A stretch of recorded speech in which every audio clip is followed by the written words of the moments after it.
So 5ஆம் வீடு again காதல். மீனத்துக்கு காதல். மீனத்தை பொறுத்த வரைக்கும் அந்த அன்பையும் அந்த அரவணைப்பையும் கொடுக்கறதுக்கு கண்டிப்பா ஒருத்தர் வருவாங்க. இந்த ஜூன் 1ஆம் தேதியில இருந்து பாருங்க, உங்களோட ரிலேஷன்ஷிப் நல்லா பூம் ஆகும். உங்க ரிலேஷன்ஷிப் இன்னும் நல்லா இருக்கும். ஒருவேளை உங்களுக்கு திருமணம் ஆயிட்டு இருக்கு, கல்யாணம் எல்லாம் நடந்துருச்சு அப்படின்னா உங்க ரிலேஷன்ஷிப்ல ஒரு சில இம்பார்ட்டன்டான முடிவுகள் எடுக்க போறீங்க. ஹஸ்பண்ட் ஒய்ஃப்குள்ள இருக்கக்கூடிய அந்த உறவு கூட நல்லா இருக்கும். ஃபேமிலியில நிறைய பிளானிங் பண்ண வேண்டிய ஒரு டைம் பீரியடா இருக்கும். இந்த டைம்ல பிரெக்னன்சிக்காக வாய்ப்புகளும் அதிகமா இருக்குங்க. ஏன்னா ராசியில இருந்து 5ஆம் வீட்டுக்கு குரு பகவான் வராரு. ஒருவேளை நீங்க மீன ராசியா இருக்கீங்க, இல்ல மீன லக்னமா கூட இருக்கீங்க, மேரேஜுக்காக வெயிட் பண்ணிட்டு இருக்கீங்க, காதல் திருமணமா நடக்கணும்னா நடக்கும்.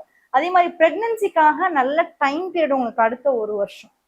அடுத்து குரு பகவானுடைய சிறப்பு பார்வை எங்க விழுது? 11ஆம் வீட்டுக்கு விழுது. 11ஆம் வீடு அகெயின் அதுவுமே வந்து பாத்தீங்கன்னா ஒரு பினான்சியலா ஒரு உங்களுக்கு நிறைய பாசிட்டிவான அவுட்கம் கொடுக்குற ஒரு வீடு. பட் என்ன பிரச்சனைனா குருவோடைய நீச்சமான பார்வை தான் 11ஆம் வீடுக்கு வந்து விழுது. அதுவும் அது மகரம் என்றது சனியோட வீடு. ஸோ இந்த டைம்ல அடுத்த ஒரு வருஷத்துக்கு மீனராசி மேஜரா எந்த ஒரு விஷயத்துலயுமே நீங்க வந்து இறங்க வேணாங்க. இப்போ ஃப்ரெஷ்ஷா அதாவது ஒரு பிசினஸ் ஸ்டார்ட் பண்ண போறேன் அப்படின்னா கூட it's not a good time period. இது ஒரு நல்ல டைம் பீரியட் இல்லைன்னு தான் நான் சொல்லுவேன்.